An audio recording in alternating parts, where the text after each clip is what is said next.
Akhir cerita pengantin pria ditonjok wali nikah usai ijab kabul.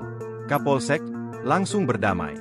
Kasus wali nikah menonjok seorang pengantin pria usai ijab kabul di Kelurahan Dufa-Dufa, Kota Ternate Utara, Maluku Utara disebut telah berakhir damai. Dari keterangan Babin Kamtibmas, kedua belah pihak langsung berdamai saat itu juga, diungkap Kapolsek Ternate Utara Ibtu Wahyudin, Sabtu, 15 Juni 2024, seperti dikutip dari Tribun Ternate. Kapolsek mengungkapkan, pihaknya langsung meminta konfirmasi setelah video pemukulan tersebut viral di media sosial.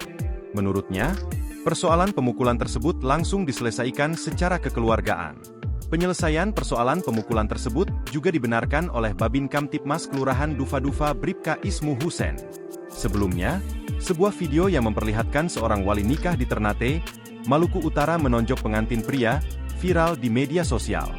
Dalam video yang beredar, tampak peristiwa itu terjadi usai proses ijab kabul.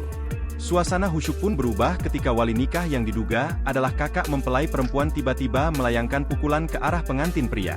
Suasana yang awalnya hikmat berubah ricuh, karena para keluarga yang turut hadir berusaha melerai perkelahian tersebut.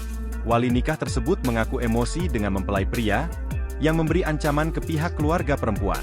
Perkataan itu mendapat respon dari pihak keluarga lainnya, sehingga ikut memaki-maki dan menyalahkan mempelai pria. Download Tribun X sekarang, menghadirkan lokal menjadi Indonesia.